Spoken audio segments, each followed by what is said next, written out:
Welcome to Heart Home Community's most recent Baldwinsville Community Update. I'm your host, Shelly Hoffman. Hello again, everybody. If you were with us, 3 minutes ago, Chief, we started, but then police, for some reason, police stuff took over. I don't know how that could possibly happen in your line of work. Unfortunately, the officer on duty is on an investigation where she needed to talk to me about something. So I do apologize, but those things couldn't be controlled. So No, absolutely. And actually, we were saying how we haven't talked in a couple months because last month we were going to go live, and not that it's any of our business, my business necessarily, but I know that you were doing police. You were on the job kind of at the last minute last month too. So yes, is that a sign that things are getting busier, or just we have had bad timing recently? I'm just going to say bad timing, but we have been busy as well. So there has been a lot going on, and that's some of the things we're going to talk about. So there has been a number of things happening in the village that has kept our staff quite busy. And but I did want to start out with, I don't know if you saw our Facebook post from last week. We swore in our newest officer who comes to us. He had grown up in the Rome area and then had worked as a police officer down in Virginia for a couple of years. And he and his family wanted to come back up here to Central New York. His fiance's family was living here in Baldwinsville. So he had reached out to us, and it worked out well that we were getting someone with a little bit of experience. We had to do a lot of training for him to meet New York State standards. It's just the training that DCJS, the Division of Criminal Justice Services, mandates that someone receive. We were kind of fortunate in the sense that we had one of our officers on light duty over the summer because she was pregnant. So she was a general topics instructor, so she did a lot of the instructing for the course material.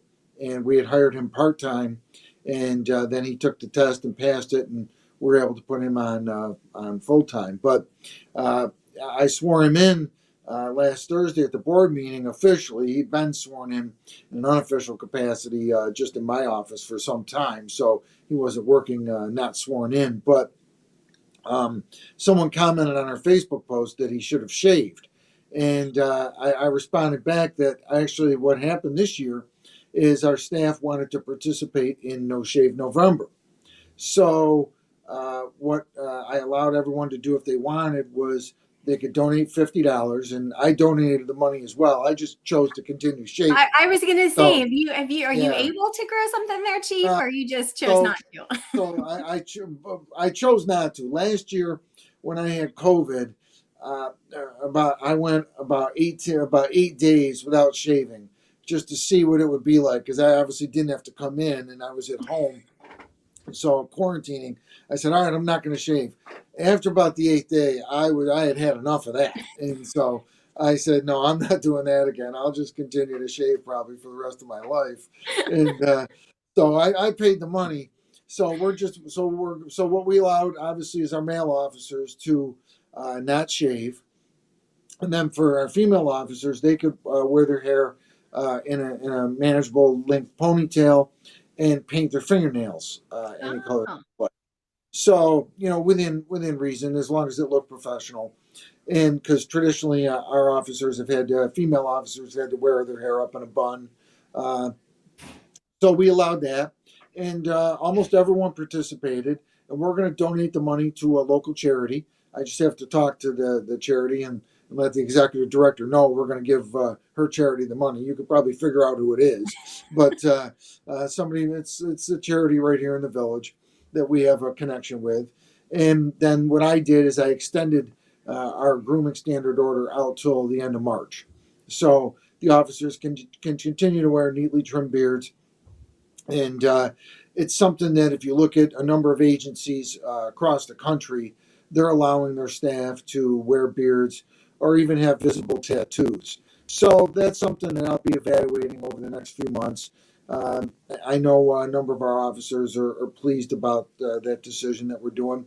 So it was just, and I did actually, normally on Facebook or anything, I don't comment when people make a response. I don't respond back, but in this particular case, I did, just to let the person know and anyone who else might have read the comments that, hey, this is what this was being done for. And really it's just to raise awareness for cancer or any type of disease in general.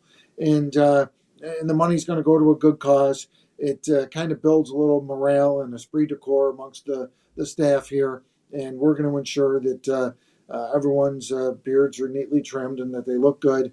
And it's not going to impact our level of service in any way, shape, or form, in my opinion. So that's what we I was did. gonna, Doing it. I was gonna ask you, why is it just in the past that it is always clean shaven? Was it more of an appearance thing? Is it Well, something to do if with you the look job? at the, we're almost, all police organizations are really, paramilitary organizations. So they're based, in some ways regarding the military. Obviously, we all wear a uniform. There's uniform standards. There's grooming standards. So yeah, you have to have your hair neatly trimmed. Can't go past your ear. Uh, Women have to wear their hair up in a bun. Some of that is officer safety, but some of it is appearance as well. So everyone looks roughly the same, no matter who they might be dealing with. So yeah, it's all of those things. And obviously, times have changed. One of the officers came to me, and I give her credit. She had a lot of policies from other agencies in the area and said, "Hey, would you consider doing this? Would you consider maybe making some changes?" Obviously, I've been here for 35 years. I'm a little stuck in my ways, but also I don't want to be that person that isn't afraid of new concepts or the way things are now. And I know a lot of agencies in the area allow beards and allow visible tattoos. So it's something I'm certainly going to take a look at. And I kind of worked with her and a couple other members of the organization, said, how about if we start with a no shave November?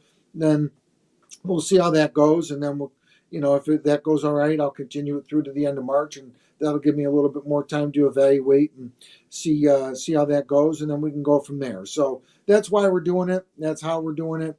I think it's been great in my opinion.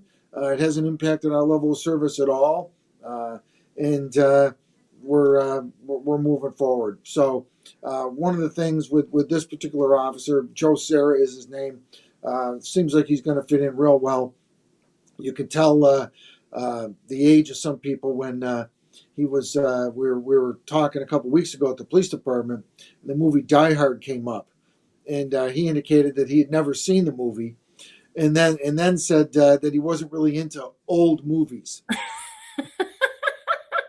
How'd they make you feel, Chief? Just throwing it out there. Well, even everyone else. So I will say, even the people his age at the PD were incredulous that he hadn't seen it.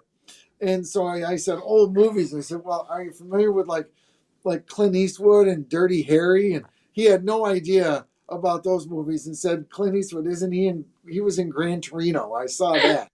I said, oh dear God, like Outlaw Josie Wales or High Plains Drifter. And he looked at me like I had three heads. He had no. So, but the guys gave him so much grief. He went home on his 2 days off and watched Die Hard, so that way he could say he's seen it. So, Nice.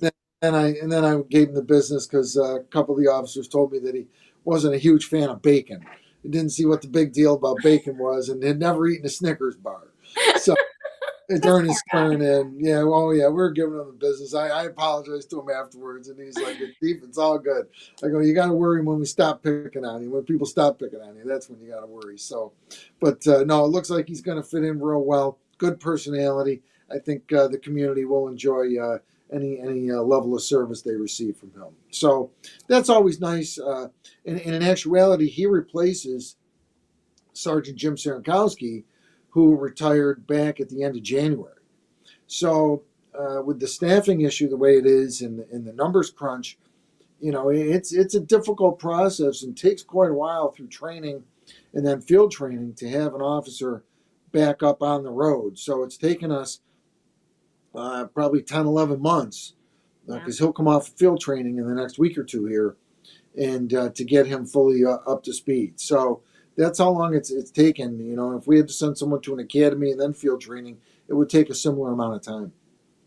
Wow. Well, and to your point, it needs to be a good fit, not just personality, someone you can joke around with, obviously, but a fit for the community, the force, and so it Yeah, sounds like you guys got yourself a good fit. I yeah, did we're see the hopeful. Facebook post, so Oh, good. Yeah, we're hopeful on that. So, and then obviously we've had a lot of other stuff going on. Our turkey trot on Thanksgiving Day, the Kiwanis Club puts that on.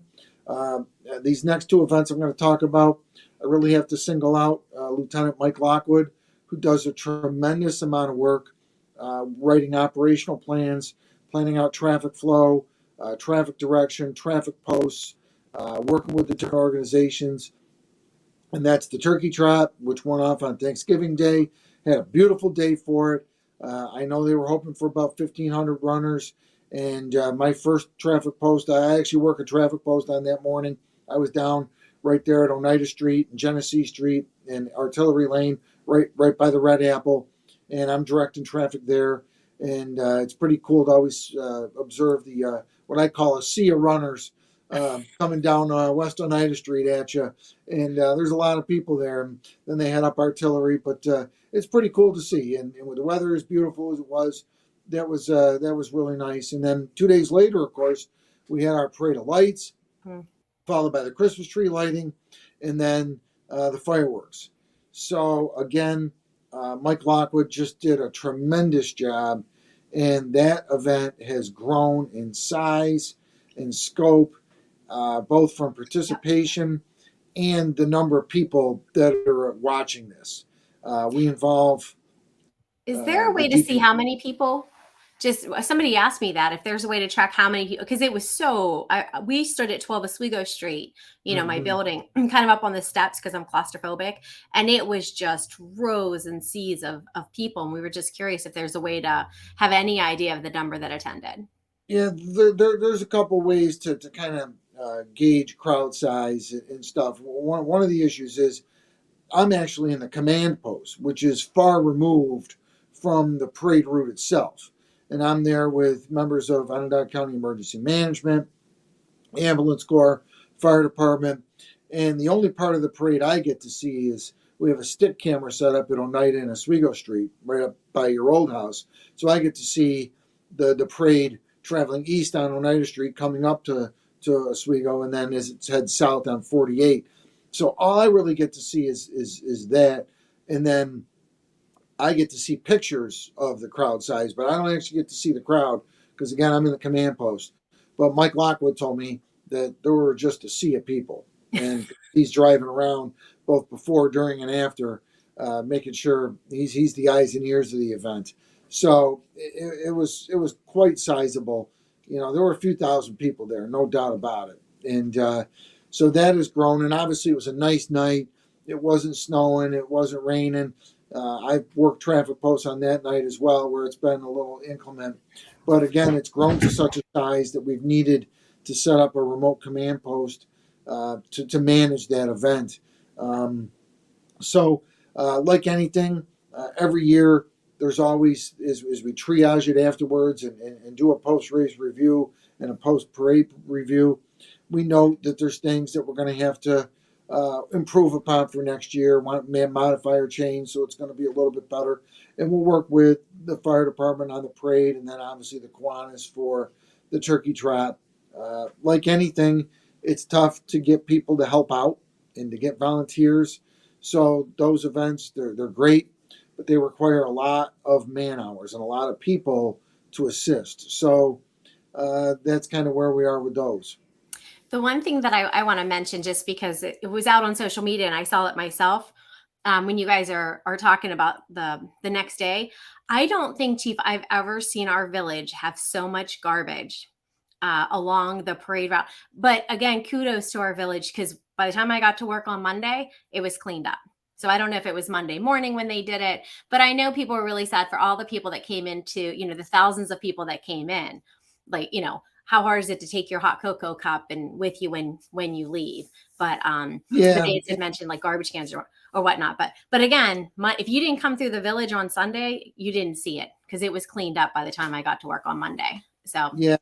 So that's one of the things. Obviously, we talked in our public safety committee meeting on Wednesday, on Thursday, strike me last week, I've spoke with Chuck McAuliffe, the DPW superintendent. I spoke to the mayor about that.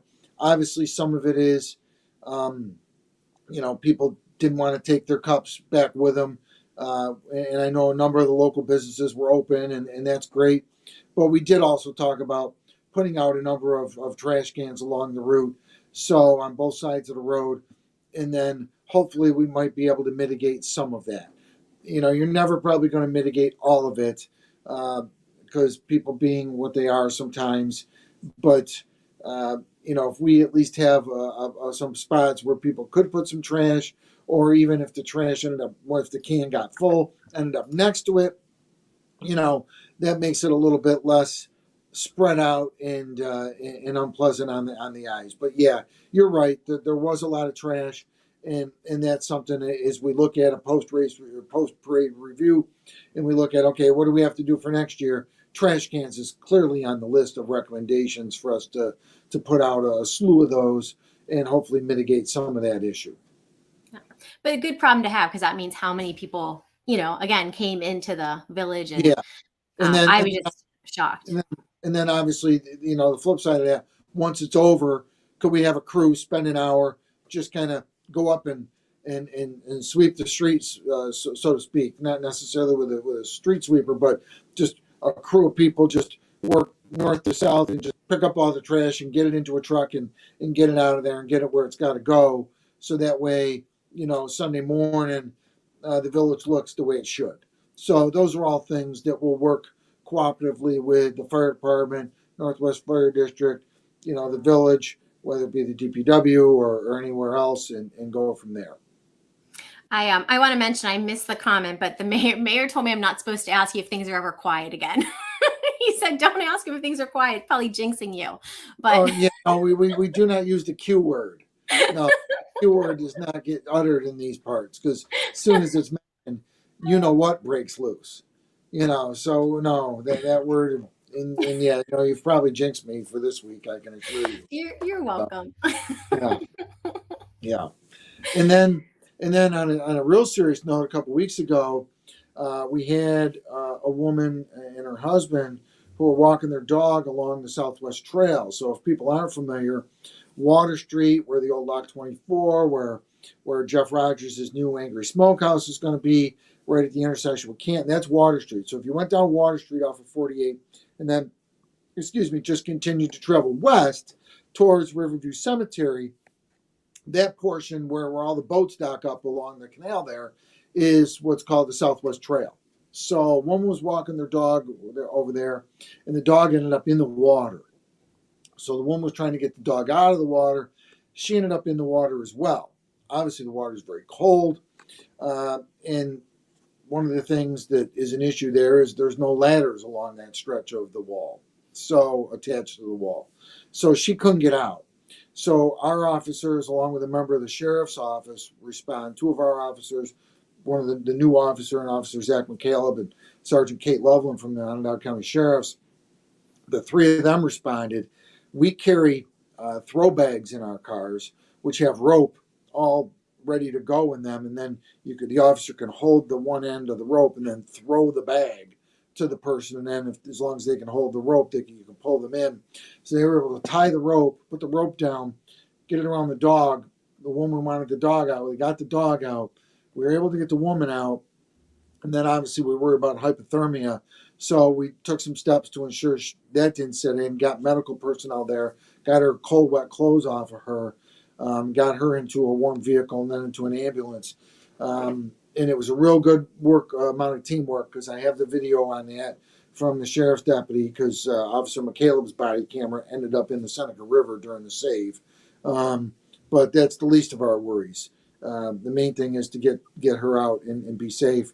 So I have talked to the mayor and village board to reach out to the Canal Corp to see what we have to do about some issues along there. And then we were going to look at that whole stretch, both the east and west side of 48, the bridge, to determine if this were to happen again. Is it wise to have a couple ladders there that we could drag somebody over to? As long as they could hold on to a rope, we could pull them over. So those are all issues. And, our officer was trying to pull her and the dog up. You could see the other members holding onto his gun belt so he didn't fall in. One of the people wrapped the rope around her, the sheriff's sergeant, and backed up as our officers pulled to get the woman out. So I mean, it was quite stressful, very fast paced, and real good cooperation to get her out of there. Real dangerous situation. But she is okay. She's fine. Yep, she's good, and so I have brought that up as a public safety issue. And again, I've been here 35 years, and that issue hasn't come up, but obviously it did now. So hopefully it's another 35 years before we have to deal with that again. But if we do, if there's something there that we can help get somebody out of the water a little bit more quickly and efficiently, we want to take advantage of that. Yeah. So other than that, it's been busy. Our staff has been very active. Several DWI arrests and other types of cases going on, and it's been a busy time for us. And we're short staffed. We did have an officer that just had a baby, so she's going to be out till probably the first of the year.